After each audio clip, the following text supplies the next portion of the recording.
नमस्कार। मातृशक्ति और पितृशक्ति।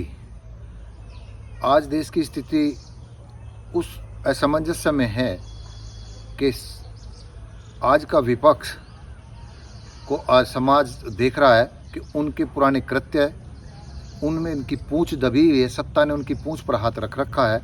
वो चाह करके भी देश के होते हुए खोखलेपन को, बढ़ती हुई नफरत को, बेरोजगारी को, महंगाई को मुद्दा नहीं बना पा रही है। साथ में हिंदू मुस्लिम मनमुटाव बढ़ा करके सरकार इन नाकामियों को छुपा करके इनसे ध्यान भ्रमित करने में सफल हो रही है। और साथ में ये जो मुस्लिम आबादी और धर्मगुरु और राजनेता हैं, इनके ये भी नहीं समझ रहे हैं कि आपकी अड़ियलपन ने बेतहा बहुमत से सत्ता दे रखी है और आपको लतिया भी रहे हैं, गलिया भी रहे हैं। और उन लोगों को मज़ा आ रहा है जिनके बच्चों का भविष्य किस स्थिति में होगा पता नहीं।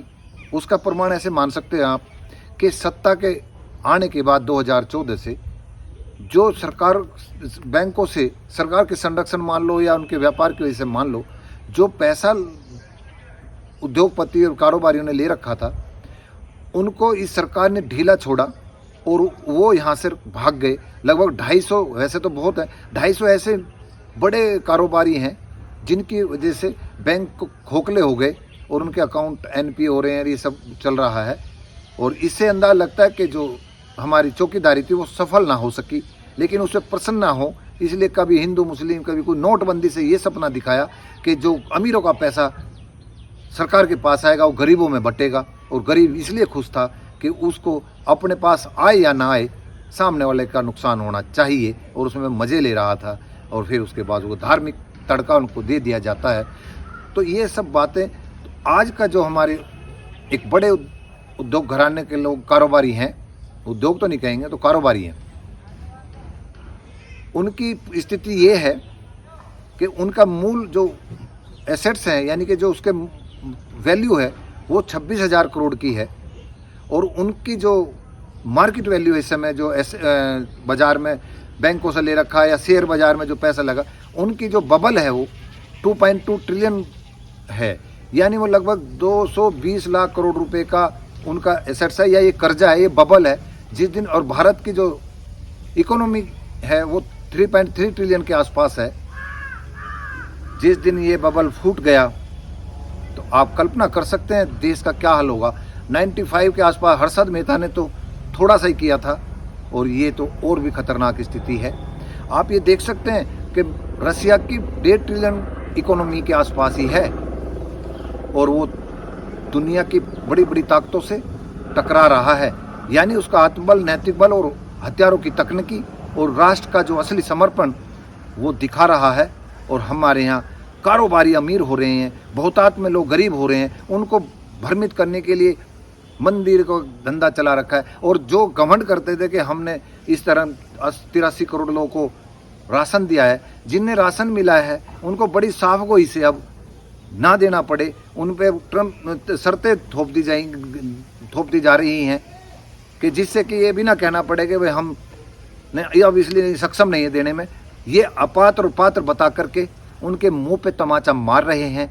और अभी क्योंकि धार्मिक उन्माद चढ़ी हुई है, भविष्य की कल्पना हिंदुत्व की चढ़ी हुई है, तो ये कल्पना और ये फार्मूला अगर विपक्ष की पूंछ दबी ना होती उनके कुकृत्यों से, और साथ में मुस्लिम आक्रताओं के द्वारा जो मंदिर तोड़े गए हैं, खासतौर से अब इन्हें खुद स्वतः ही इनको मुद्दाविहीन कर देना चाहिए।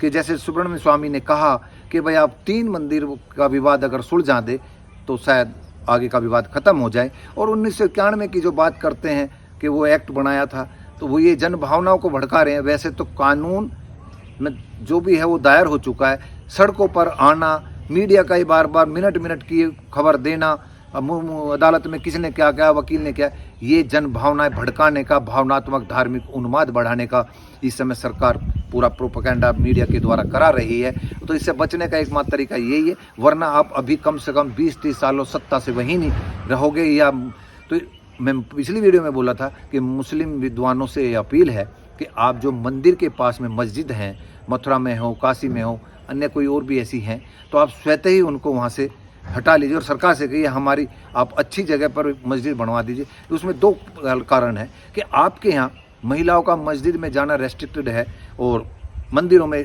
हमारे यहाँ महिलाएं बेटियाँ जाती हैं, और ये सर्वविदित है कि जब ऐसी जगह समावेश होता है तो तनातनी होती है, क्योंकि मानसिकता आपकी भी भिन्न है।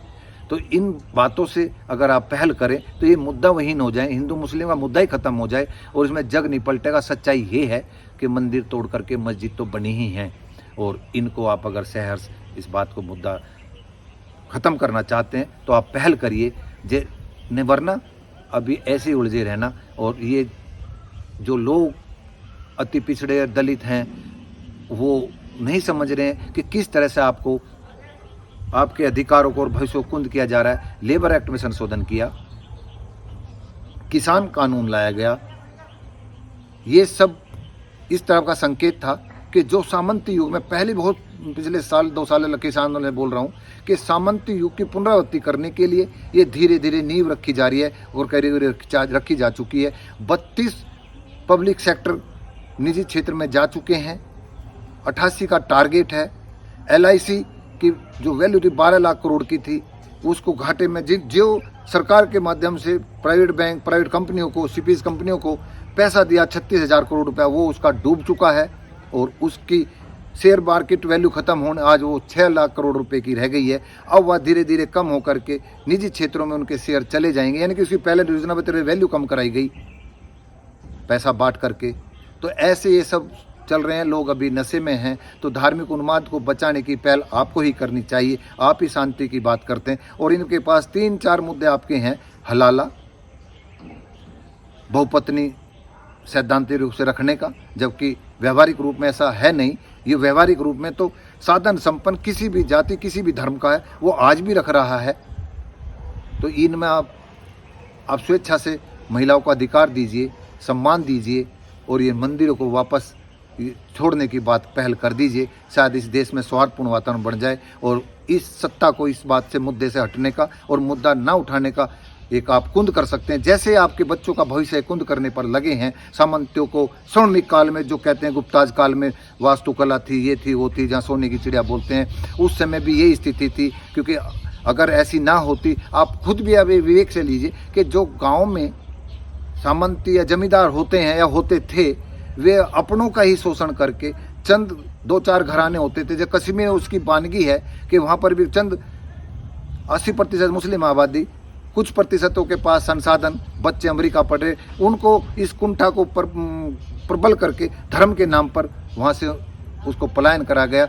ऐसे ही गाँव से ये सामंती लोग जब भी भागे, जब लोगों में दिखा भाई ये चंद लोग हैं और हम इनका शोषण हो रहे हैं, तो गोरों की जागरूकता शिक्षा के माध्यम से लोगों में ये प्रश्न करने की, स्थिति को समझने की विवेक शक्ति है। भाग्य का दोष ना मान करके व्यवस्था का दोष मानना जब से जनता ने शुरू किया है, तब से शायद आवाज़ उठे। उसी आवाज़ को हम प्रबल करने का प्रयास कर रहे हैं, लेकिन हमारी आवाज़ को धर्मांत के उसमें दबी पड़ी है और विपक्ष की नाकामियां के कारण। तो इसलिए जो भी आदमी अपना बोल रहा हो, कार्य कर रहा हो, वो चरित्रवान, निष्ठावान और ईमानदार और निडर और निष्पक्ष बनने के प्रयास करे। आज देश में युवाओं को और इन राजनेता और धार्मिक लोगों में इतना बड़ा वैक्यूम है कि अगर कोई धार्मिक अवस्था में, राजनीतिक अवस्था में, सामाजिक अवस्था में अगर वो निष्ठावान होकर के आएगा तो जनता हाथों हाथ लेगी। तो ऐसे लोगों को मैं अपील करता हूं कि आप ऐसे लोग एक दूसरे से जुड़ें और इन नकारों को नकार के कोई नई दिशा देने का प्रयास करें। नमस्कार।